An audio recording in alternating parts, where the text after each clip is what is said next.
ఉన్నటువంటి లింగా శ్రీనివారు ఇంట్లో కార్యక్రమం వారి తండ్రి గారు మాట్లాడిస్తే నినానికి మా అందరినీ పిలిస్తే మేము వెళ్ళాం.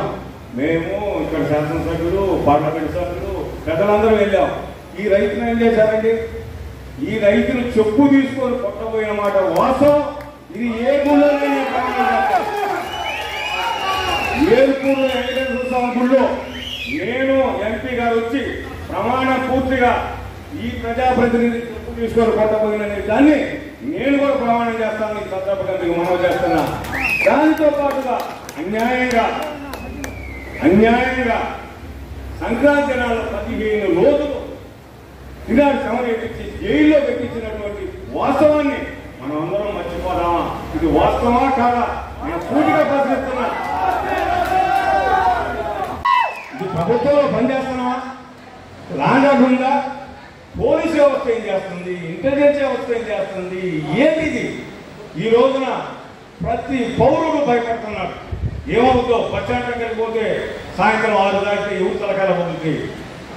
శివతో బస్టాండ్లో 9 దాటితే ఏమైంది? ఏంటిది? ఇదా పాలన? ఇది అవసరమా? దయచేసి ఆలోచన చేయండి.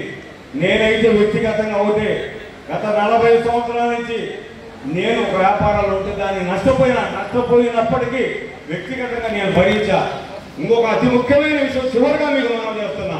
నేను శాసనసభ్యుడిగా ఉన్న సమయంలో సోదరులారా, నాకు రక్షణ కావాలా? నా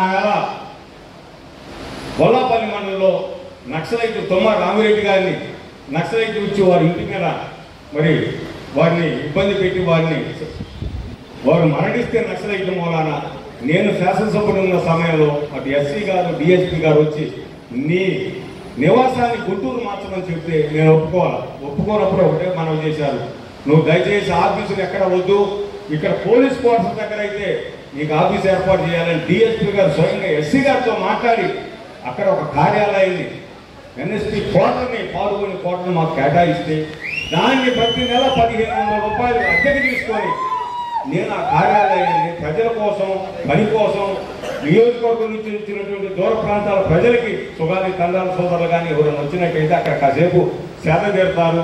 ప్రభుత్వ అధికారులు అక్కడ పిలిపించుకొని కార్యాలయాన్ని ఉపయోగించుకున్నా. ఆ తదుపరి పదవి పోయిన తర్వాత కూడా దాన్ని ఎక్కడన్నా పంచాయతీలకు కానీ మరి ఏదన్నా కార్యక్రమాలు ఉన్నప్పుడు ప్రజలు వస్తారు. నాకు ఏ రోజు నా భార్య బిడ్డకు నాకు ఒక ఇల్లు ఉంది, చిన్న ఇల్లు, నా ఇంట్లో నేను ఉంటాను తప్ప ఈ ఆఫీసుని ఏ రోజు కూడా నేను సొంతానికి వాడుకోనేటువంటి వాస్తవం మీ అందరికీ తెలుసు. దానికి సంబంధించి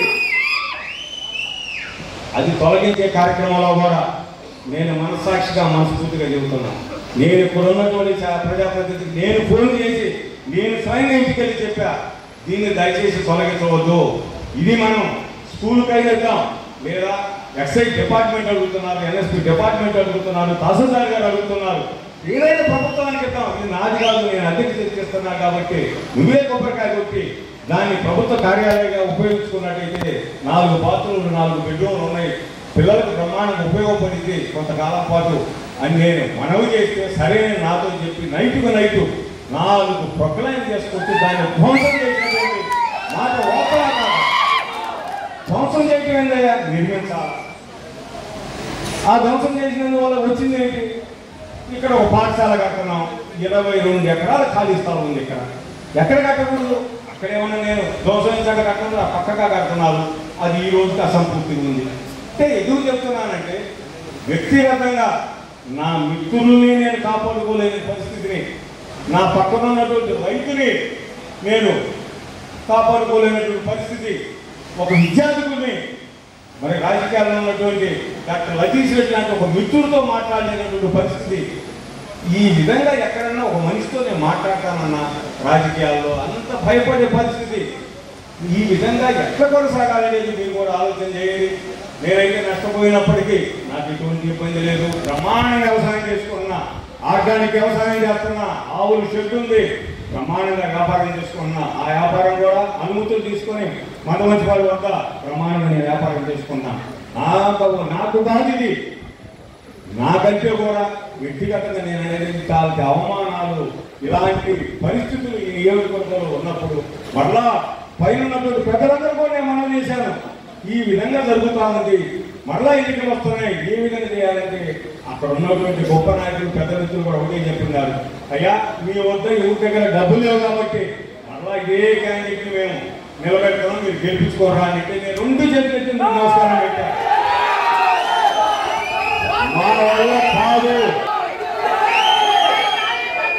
ఈ వాస్తవాన్ని జరిగిన రైతులకు జరిగిన అన్యాయాన్ని, విద్యావేత్తలకు జరిగినటువంటి అన్యాయాన్ని, లాంగ్ ఫెయిల్ అయినటువంటి వాస్తవాన్ని